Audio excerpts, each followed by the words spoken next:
Ano ba naman yan? Bulag ka ba? O tay, okay lang po ba kayo? Okay lang ako, anak. Iwan po muna kita tay ha. Mag-a-apply lang po ako ng trabaho. Ang naliligaw na ata ako. Miss, alam niyo po ba kung saan tong kumpanya na to?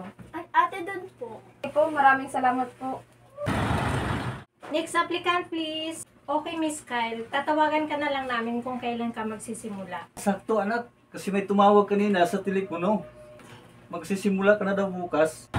Mars, tingnan mo yung bagong pasok ko. Ang dugyot tingnan. Kaya nga, akala mo naman basurera. Shh, huwag kang maingay, dadaan siya. Baka marinig ka.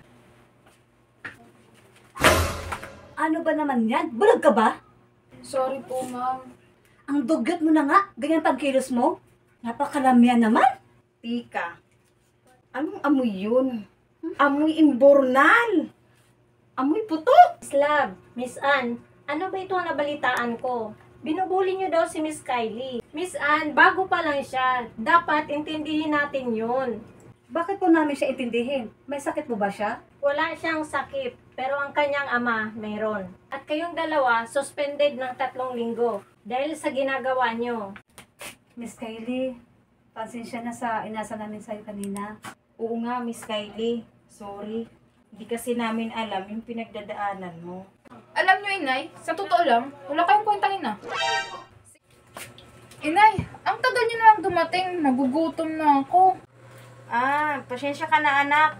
Nag-overtime kasi ako para dagdag kita. O sige inay, magluto ka na. Nagugutom na kasi ako eh. Pasensya ka na anak, napapagod na ako. May tinabi akong kanin at ulam dyan, tinakpan ko sa mesa. Kumain ka na lang. Kainis kayo nay. Sige na nga, tulog ko na lang tong gutom ko. Anak, saglit lang, magluluto na ako. Wag na, wala na akong ganang kumain. Aalis kami ng mga kaibigan ko.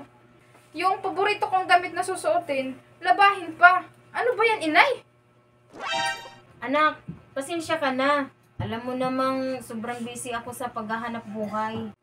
Alam niyo, Nay, sa totoo lang, wala kayong kwentang ina. Sige, Inay, salamat sa kawalan. Anak, saan ka pupunta? Kung saan ako masaya, sasama na ako sa boyfriend ko. Naiinis ako kay Inay, hindi na niya ako inaasikaso. Alam mo, Kylie, hindi mo nararamdaman ang hirap ng pagiging ina hanggat hindi mo ito naranasan. Tuluyan na nga pong sumama si Kylie sa kanyang boyfriend. Ang hirap pala ng pagiging isang ina at maging isang single mom. Oh.